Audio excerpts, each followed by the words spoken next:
नमस्कार दर्शकों, मैं हूँ आपकी होस्ट अदिति और मैं आपका स्वागत करती हूँ आपके अपने हिंदी समाचार बुलेटिन चैनल में। आज की जो खबर हम आपको देने जा रहे हैं दर्शकों, वो दरअसल भारत के लिए बहुत ही बड़ी खुशखबरी है। अभी कुछ ही हफ्ते पहले हमने आपको न्यूज दी थी कि रूस उसके कच्चे तेल पर जो हमें डिस्काउंट दे रहा था वो पूरी तरह से खत्म कर दिया है और कच्चे तेल के भी ट्रांसपोर्ट के लिए बहुत ज्यादा चार्ज कर रहा है। तो अभी रूस का ये फैसला उल्टा पड़ा है।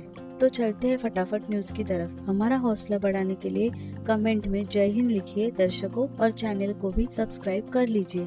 दरअसल रूस ने जो हमारे पीठ में खंजर मारा है, हमारा विश्वासघात किया है, ये सोचकर खंजर मारा होगा। भारत तो कच्चे तेल पर अभी पूरी तरह से हम पर निर्भर है और अगर हम कच्चे तेल की कीमत डबल भी कर दे, यानी कि ट्रांसपोर्ट में ज्यादा चार्ज करे, तो भी इन्हें हमसे ही कच्चा तेल खरीदना होगा। दरअसल पिछले कई महीनों से भारत अपने खपत का 25% कच्चा तेल सिर्फ अकेले रूस से ही खरीद रहा था। हम रूस को दोस्त समझते रहे और रूस तो दोस्ती की आड़ में हमसे ज्यादा पैसे कमाने के चक्कर में था। इसीलिए रूस ने एक ही महीने पहले जो हमें $25 का पर बैरल डिस्काउंट दे रहा था, वो सीधा $4 कर दिया था। दरअसल पहले तो भारत में इस पर कोई भी कमेंट नहीं की और उनसे कम डिस्काउंट पर कच्चा तेल खरीदने पर राजी हो गए। एक्चुअली हमें जो रूस कई सारे महीनों से भारी डिस्काउंट दे रहा था और अपनी दोस्ती निभा रहा था, तो भारत ने सोचा जब भी इनको अपने पैसे की जरूरत है तो हम भी इन्हें वो मदद कर ही देते हैं और इनसे थोड़े कम डिस्काउंट पर तेल खरीद लेंगे। लेकिन जब बात हद से ज्यादा आगे बढ़ी और रूस ने डिस्काउंट देना ही बंद कर दिया और ट्रांसपोर्ट में भी ज्यादा पैसे चार्ज करने लगा, तभी भारत ने ठान लिया कि ठीक है, आप अपना तेल आपके पास रखिए, हमारे पास और कई सारे अल्टरनेटिव है जो हमें आपके रेट पर, यानी कि रूस के रेट पर कच्चा तेल दे सकते हैं। और भारत सरकार ने ये बात सच भी कर दिखाई और सीधे जाकर मिले इराक से। यही इराक हमें पहले भी कच्चा तेल एक्सपोर्ट करता था। हमने उनसे बात की कि हमें आपसे कच्चा तेल चाहिए, वो भी रूस के डिस्काउंट रेट पर। इराक ने भी भारत के इस बात को झट से मान लिया और हमें और एक अच्छा ऑफर दिया। हम आपका क्रेडिट लाइन जो 60 दिनों का है, वो आपको दरअसल 90 दिनों का कर देते हैं और इसके अलावा पेमेंट भी आप डॉलर में और इंडियन रुपीस में, मतलब मिक्स एंड मैच करके दे दीजिए।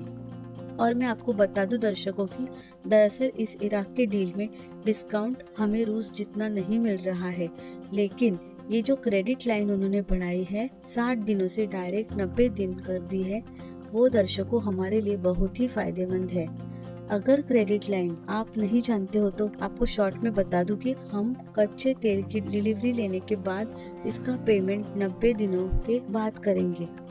तो दर्शकों, भारत के लिए ये बहुत ही अच्छी डील थी। हमें डिस्काउंट रेट पर कच्चा तेल भी मिल रहा था और 90 दिनों की क्रेडिट लाइन भी मिल रही थी और हम इस पर आगे जाने वाले थे कि अचानक रूस की आंखें खुल गई और रूस के विदेश मंत्री ने भारत को कच्चे तेल के बारे में फिर से एक बार बात करने के लिए बुलाया और कहा कि भारत और रूस के दरमियान जो भी कच्चे तेल को लेकर मतभेद हुए हैं और हमने जो आपका डिस्काउंट बंद कर दिया है, उससे हम ज्यादा ही शर्मिंदा है। आप तो हमारे बहुत अच्छे दोस्त हो और इसी दोस्ती के नाते हम आपको प्रति बैरल $20 डिस्काउंट देने के लिए तैयार हैं। और मैं आपको बता दूं दर्शकों कि ये डिस्काउंट पहले $25 का था। अभी नए ऑफर में रूस ने हमें $20 का डिस्काउंट देने का वादा किया है। और मैं आपको बता दूं दर्शकों कि ये रूस में परिवर्तन हमारे दोस्ती के कारण नहीं हुआ है। ये परिवर्तन का कारण हम जानते हैं और शायद आपको भी पता होगा कि यूरोपीय देशों ने रूस से किसी भी प्रकार की ट्रेडिंग या किसी भी प्रकार का डील करने से साफ इनकार कर दिया है। दरअसल यूरोपीय देश चाहते हैं कि रूस यूक्रेन पर जो अटैक कर रहा है उसे फौरन रोक दे और ये जो तबाही हो रही है उसे फौरन रोक दे। और इसी बात पर जोर डालने के लिए और रूस को मजबूर करने के लिए उन्होंने रूस से हर प्रकार की ट्रेडिंग को बंद कर दिया है। ये सोचकर कि यूरोप से उसको बिजनेस आना बंद हो तो शायद रूस की अकल ठिकाने आ जाए और वो यूक्रेन से चल रहा अपना युद्ध को पूर्ण विराम लगाए और इसे हमेशा के लिए बंद कर दे। तो अभी रूस को यूरोप का रास्ता तो बंद हो गया और भारत एक अकेला देश था जो रूस को मदद करने के लिए तैयार था और हमने ये दोस्ती भी बहुत अच्छी तरीके से निभाई और उनके साथ कच्चे तेल की डील भी कर ली।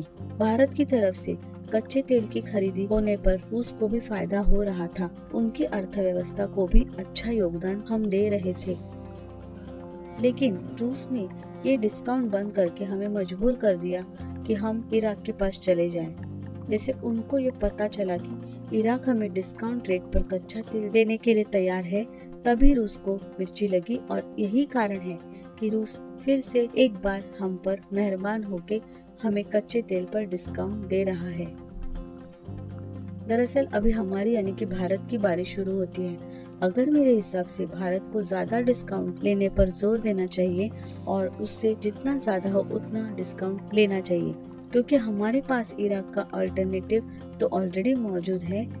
अभी रूस शायद इस चक्कर में आए और हमें $20 के बजाय $25 या $40 डिस्काउंट दे दे, तो भारत की अर्थव्यवस्था पर भी बहुत भारी असर पड़ेगा। और मैं आपको बता दूं कि जो भारत में महंगाई बढ़ रही है उसे भी कंट्रोल करने के लिए हमें ये डील काम आ सकता है, क्योंकि हम रूस से डिस्काउंट रेट में कच्चा तेल लेकर उसे हमारी रिफाइनरी में रिफाइन करके यूरोपीय देशों को बहुत मोटे कीमत पर बेचेंगे, तो हमें इसका ज्यादा फायदा होगा और हमारी अर्थव्यवस्था को भी संभलने का एक मौका मिलेगा। इस विषय में आपकी क्या राय है दोस्तों, हमें कमेंट में जरूर बताएं। तो चलिए दोस्तों देखते हैं कि भारत इस आए हुए अवसर का फायदा किस तरीके से उठाता है, इसे भारत की आम जनता तक कैसे इस फायदे को पहुंचाता है। तो चलिए दर्शकों, फिलहाल इस खबर में हम यही रुकते हैं। मिलेंगे आपको और एक रोचक खबर में। मैं जय हिंद बोलकर इस खबर को यही समाप्त करती हूँ। अगर आपको वीडियो अच्छा लगा हो तो हमें लाइक करें, शेयर करें और चैनल को भी सब्सक्राइब कर दीजिए और हमें हौसला देने के लिए कमेंट में जय हिंद लिखिए। चलिए, जय हिंद, आपका दिन शुभ हो।